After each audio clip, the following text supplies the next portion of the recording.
ఆంధ్రప్రదేశ్‌లో మనం ఎన్టీ రామారావు గారు, చంద్రబాబు నాయుడు గారు, లోకేష్ గారు ఎగ్జాంపుల్ తీసుకుందాం. ఇప్పుడు లోకేష్ గారు జన్మ తీసుకునేటప్పుడు చంద్రబాబు నాయుడు గారి ఇంట్లో జన్మ తీసుకుంటే తండ్రైన చంద్రబాబు నాయుడు గారు, తాతైన ఎన్టీ రామారావు గారు ఇద్దరు సంపాదించారు. అంటే తాత, తండ్రి ఇద్దరు సంపాదించారు. ఈ రోజు ఎవరైతే స్టేట్మెంట్ ఇస్తున్నారో మా తాత తండ్రులు సంపాదించలేదు అని.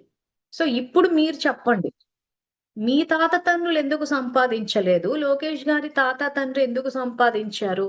సో ఆలోచిస్తే మీకే అర్థమవుతది. మనం చేసుకున్న కర్మల్ని బట్టి అంటే మనం చేసిన దానం బట్టి ఆ పుణ్యానికి ప్రతిఫలంగా జన్మలు తీసుకుంటారు. సో మీకు సబ్జెక్ట్ దిగాల అని చెప్పి ఎగ్జాంపుల్ ఇచ్చిన. సో లోకేష్ గారు పూర్వజన్మల్లో చేసుకున్నారు పుణ్యము. కాబట్టి పుట్టేటప్పుడు ఏ ఇంట్లో పుట్టారు అని అంటే స్వతహాగా డబ్బు, గౌరవము, సుఖాలన్నీ వచ్చేసాయి. తాత తండ్రి ఇద్దరు ఆల్రెడీ సంపాదించి పెట్టారు. అటువంటి సంపాదన ఉన్న ఇంట్లో ఆత్మ జన్మ తీసుకుంది. సో అంటే ఏం చెయ్యాలి మనం ఇక్కడ? ధర్మ మార్గంలో డబ్బు సంపాదిస్తాము.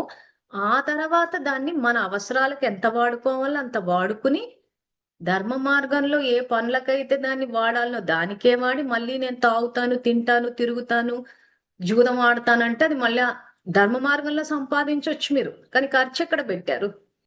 వృధానే పోయింది. మల్టిప్లై అవ్వదు అప్పుడు డబ్బు.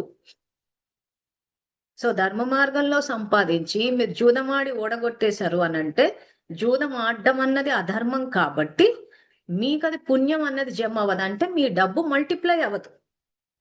అదే డబ్బుని తీసుకెళ్లి నిస్సహాయులకి, నిర్బలులకి, నిర్భాగ్యులకి అంటే డబ్బు సంపాదించి వాళ్ళని వాళ్ళు పోషించుకోలేని వాళ్ళకి, చేసుకుని డబ్బు సంపాదించే బలం లేని కొంతమంది శారీరకంగా బాగా వీక్ అయిపోతారు. వృద్ధులు వాళ్ళు వీళ్ళు సంపాదించుకోలేరు. అక్కడ గాని లేదా నిర్భాగ్యులు అంటే వాళ్ళ పుణ్యాన్ని తయారు చేసుకోలేదు. ఇప్పుడు ఈ మనం అంతా మొన్న మేము చూపించాను చూసారా, చౌటుప్పల్ అమ్మ నాన్న ఆశ్రమం, మతి స్థిమితం లేదు, ఆరోగ్యం లేదు. సో వాళ్ళు వెళ్ళి ఏదో డబ్బు సంపాదించిన నిర్భాగ్యులు. సో అలా అనాథలు. సో ఎవరైతే ఆ రకంగా ఉన్నారో ఎక్కడైతే అవసరం ఉందో అక్కడ దానం చెయ్యాలి.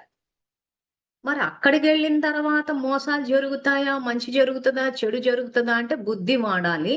నేను ఆత్మని, శాంతి స్వరూపాన్ని, శివ పరమాత్మ నా తండ్రి అని చెప్పి భగవంతుడికి కనెక్ట్ అవ్వాలి. కనెక్ట్ అయిన తర్వాత మన డబ్బుని ఎక్కడ వెయ్యమని చెప్పి ఆయన సంకేతాలు ఇస్తారో అక్కడ వెళ్ళి వెయ్యాలి. తండ్రి సలహా లేకుండా ఏ పని చెయ్యొద్దు.